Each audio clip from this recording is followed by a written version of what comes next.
तर मंडळी, श्री स्वामी समर्थ. हिंदू पंचांगानुसार सन 2026 अत्यंत महत्त्वाचा असणार आहे. अधिक मास लागल्यामुळे हे वर्ष 13 महिन्याचे असेल. 17 मे ते 15 जून दरम्यान हा अधिक मास असणार आहे. या अधिक मासाला मल मास किंवा पुरुषोत्तम मास असेही म्हणतात. हा काळ अत्यंत धार्मिक आणि आध्यात्मिक दृष्टिकोनातून फारच महत्त्वाचा मानला जातो. या अधिक मासात केलेल्या कर्माची फळं अनेक पटीने वाढतात. हिंदू पंचांगानुसार अधिक मास हा 13वा महिना दर 3 वर्षांनी येतो.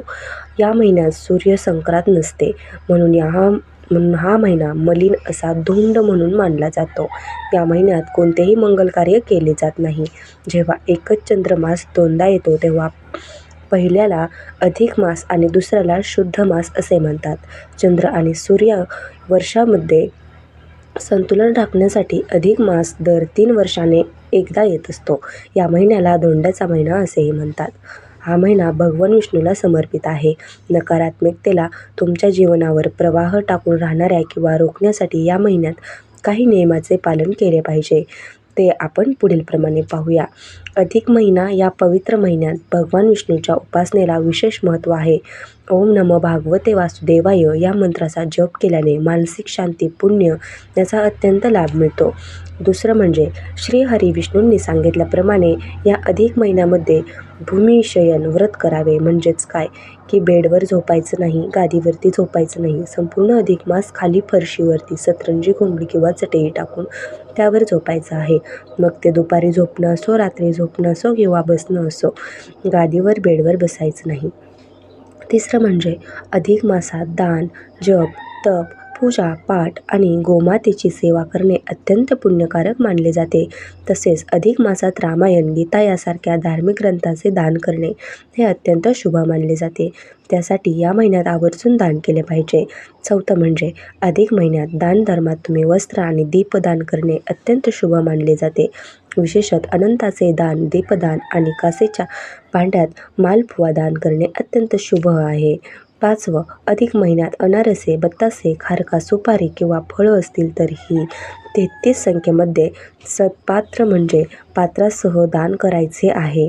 आता जावयाला दान देणं वेगळं आहे. जे दान आहे हे आपण एखाद्या मंदिरामध्ये गुरुजींना किंवा एखाद्या गरजू व्यक्तीला तुम्हाला द्यायचं असेल तर देऊ शकता. अधिक मासात एक वेळ जेवण करून सुद्धा तुम्ही अधिक मास पाळू शकता. उपवास करू शकता.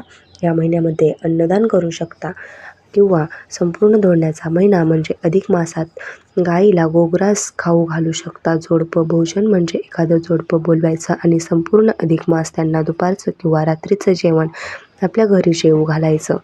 किंवा तुम्ही एखादी सवाशिणी स्त्री बोलवू शकता आणि तिलासुद्धा जेवण घालू शकता. सातवं, त्याचप्रमाणे अधिक महिन्यात आवळी स्नान करू शकता, तीर्थस्नान करू शकता. आता तीर्थस्थान तर आपण दररोज काही करू शकत नाही. मग काय करायचं? अधिक मास सुरू होण्याच्या अगोदरच पूजा साहित्याच्या दुकानातून गंगाजल आणून ठेवायचं किंवा तुमच्या घरात आजूबाजूला कुठे एखादं तीर्थक्षेत्र असेल, तिथे नदी असेल तर त्या नदीचं पाणी घरी आणून ठेवायचं आणि संपूर्ण अधिक मास रोज अंघोळीच्या पाण्यामध्ये ते पाणी थोडंसं मिक्स करायचं आणि त्या पाण्याने स्नान करायचं. आठवं, या महिन्यात धरण, पारण, भोजन, व्रत करू शकतो. म्हणजे एक दिवस जेवण करायचं, एक दिवस उपवास करायचा. हे व्रत पण तुम्ही करू शकता किंवा आपण दुसऱ्या पद्धतीने देखील धरण, पारण करू शकतो. हे तुम्ही दिवसातून फक्त एकदाच जेवण करायचं, म्हणजे आपण संध्याकाळी एकदा जेवण करायचं असं देखील करू शकतो. याबद्दलचा सविस्तर व्हिडिओ येईलच, त्यामध्ये तुम्हाला संपूर्ण माहिती मिळेल. महाविष्णूंना आवळा अत्यंत प्रिय समजला जातो, म्हणून या महिन्यात काही जण आवळ्याच्या झाडाखाली आपण धार्मिक अधिष्ठान जपजाप्यासुद्धा आवर्जून करतात. तर काही जण या आवळ्याला कोरून त्यामध्ये तिळाच्या तेलाचा दिवा देवासमोर किंवा अगदी मंदिरात जाऊन देवासमोर लावतात. हे सुद्धा पुण्यकारक समजलं जातं. 10वा नंबर असा आहे की या महिन्यामध्ये केली जाणारे काही लोकप्रिय व्रतसुद्धा आहेत की जी आवर्जून वर्षानुवर्ष महिला करतात. तर त्यामध्ये हळदी कुंकू, स्वस्तिकचं व्रत, लाखोळी व्रत, त्यानंतर गोपण्य व्रत किंवा केलं जातं. अधिक महिन्यात दररोज तुळशीची पूजा केली जाते किंवा एखादी सवाशिणी बोलवून तिची रोज ओटी भरली जाते किंवा एखाद्या सवाशिणी स्त्रीला बोलवून रोज तिला जरी चहा आवडत असेल तर चहा किंवा दूध आवडत असेल तर दूध तिला पाजलं जातं. एक तर सकाळचा चहा किंवा संध्याकाळचा चहा किंवा सकाळचं दूध किंवा संध्याकाळचं दूध तर ही काही व्रते आणि दान आहेत जी आपण अधिक मासामध्ये करू शकता. 12 नंबरला असं आहे की अधिक मास पुरुषोत्तम मास म्हणून ओळखला जातो. जगन्नाथपुरीच्या प्रदेशाला पुरुषोत्तम क्षेत्र असे म्हटले जाते. पुरुषोत्तम महिन्यात म्हणजेच अधिक महिन्यामध्ये इथे भेट देणे अत्यंत शुभ मानले जाते. जर तुम्ही जगन्नाथाला भेट देऊ शकत नसाल तर जवळच्या तीर्थक्षेत्रामध्ये स्नान करा. गंगा किंवा इतर नद्यांमध्ये स्नान करणे आणि मंदिरामध्ये सेवा करणे हे देखील अत्यंत शुभ मानले जाते. या अधिक मासात आपल्या देवघरातील शालिग्राम मूर्तीसमोर संपूर्ण महिनाभर तुपाचा अखंड दिवा तेवत ठेवा.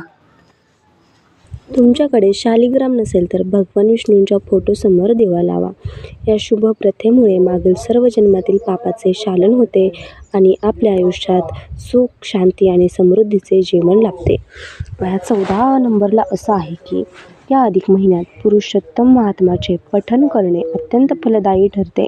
हे शक्य नसल्यास भगवद्गीतेचे पठण करावे किंवा दररोज गीतेचे किंवा पुरुषोत्तम महात्म्याचे शेवटच्या अध्यायाचे त्याच्या अर्थासह पठण करावे.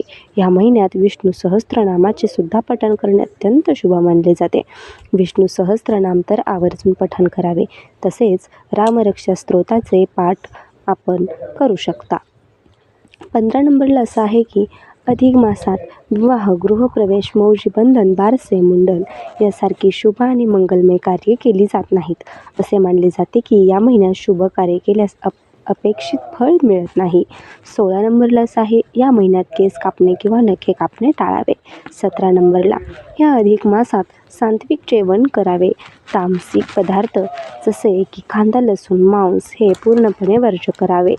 18 नंबरला असं येतं की अधिक मासात म्हणजेच धोंड्याच्या महिन्यात जावयाला श्री विष्णूचे रूप मानून 33 अनारसे, तांब्याचा किंवा चांदीचा दिवा आणि ताट तसेच नवीन कपडे आहेर वाण म्हणून देण्याची परंपरा आहे. या प्रथेला ज्याला आपण धोंड्याचे जेवण असेही म्हणतो. 19 नंबरला अधिक महिन्यात आवळा व तिळाचे उठण संपूर्ण महिनाभर अंगाला लावून नंतर आंघोळ केली जाते. महाविष्णूंना आवळा अत्यंत प्रिय समजला जातो आणि म्हणून काही जण आवळ्याच्या झाडाखाली आपलं धार्मिक अधिष्ठान जप जाप सुद्धा करतात. या महिन्यात आवर्जून करतात. तर काही जण या आवळ्याच्या कोरूला त्यामध्ये तिळाच्या तेलाचा दिवा देवासमोर किंवा अगदी मंदिरात जाऊन देवासमोर लावतात. हे सुद्धा पुण्यकारक समजलं जातं. 20 नंबरला दर 3 वर्षांनी येणारे अधिक मास 33 दानाला अत्यंत महत्त्व आहे. दान देताना अनारसे, बत्तासे, रेवड्या, मोदक, बर्फी, सप्तधान्य अशी दिली जातात. अनारसे, बत्तासे यासारख्या पदार्थाचे 33 नग या प्रमाणात दान दिले जाते. दीपदान, तांब्याचे पात्र, वस्त्रदान या गोष्टी दान कराव्यात. तसेच इच्छाशक्ती व आर्थिकता याप्रमाणे आपण दान करू शकतो. 21 नंबरला असं आहे की अधिक मासात जावई गायी देवता गंगेला वाण देणे, अधिकच महात्म्य वाचणे, माताची पूजा करून तिची ओटी भरणे, 33 मेहुणांचे जेवण, विष्णू याग अशा सर्व गोष्टी आवश्यक आणि आवर्जून कराव्यात. भगवान विष्णू यांचा आशीर्वाद मिळण्यासाठी दीपदानाला या महिन्यात अत्यंत महत्त्व आहे. धार्मिक मान्यतेनुसार जावयाला निरंजन दिल्यामुळे तुम्हाला लक्ष्मी आणि भगवान विष्णूंचे आशीर्वाद मिळतात. म्हणून या महिन्यात अनेक जण जावयाला अधिक मासात घरी बोलावतात. त्यांच्यासाठी छान छान खाद्यपदार्थ बनवतात आणि त्यासोबत 33 अनारसे, 33 बत्तासे आणि त्यासोबत एक चांदीचे निरंजन देतात आणि 33 दिव्यांनी जावयाचे औक्षण करतात आणि हीच परंपरा पूर्वीपासून चालत आलेली आहे. अधिक महिन्यात भगवंतांसाठी निष्काम भावनेने धार्मिक कार्य करण्याचा प्रघात आहे. यामुळे आपल्या हातून घडलेल्या कळत नकळत चुकांचे प्रायश्चित्त करून त्यातून मुक्त होऊन पुण्य कमवण्याचा राजमार्ग या अधिक महिन्यात आहे. आणि म्हणूनच असं म्हटलं जातं की दर 3 वर्षांनी येणाऱ्या या अधिक महिन्यात आपल्याकडून स्वतःची आत्मशुद्धी करून घेण्याची ही मोठी पर्वणीच आहे. तर अशा प्रकारे दर 3 वर्षातून एकदा अधिक महिना येतो. त्याला अधिक मास, धोंड्याचा महिना आणि पुरुषोत्तम मास असेही म्हणतात. तसेच या काळात धार्मिक आणि आध्यात्मिक दृष्टिकोनातून फारच महत्त्वाचा मानला जातो आणि त्यामुळेच वरील नियमांचे पालन अवश्य करावे आणि त्यामुळे भगवान विष्णूंची विशेष कृपा, आशीर्वाद आपल्याला प्राप्त होतात. तर तुम्हाला माझी आजची महत्त्वपूर्ण माहिती कशी वाटली? माहिती आवडली असेल तर व्हिडिओला नक्की लाईक करा, चॅनलला सबस्क्राईब करा, शेअर करायला विसरू नका आणि व्हिडिओ शेवटपर्यंत पाहिल्याबद्दल अगदी मनापासून मी तुमची खूप खूप आभारी आहे. धन्यवाद. श्री स्वामी समर्थ. रामकृष्ण हरी.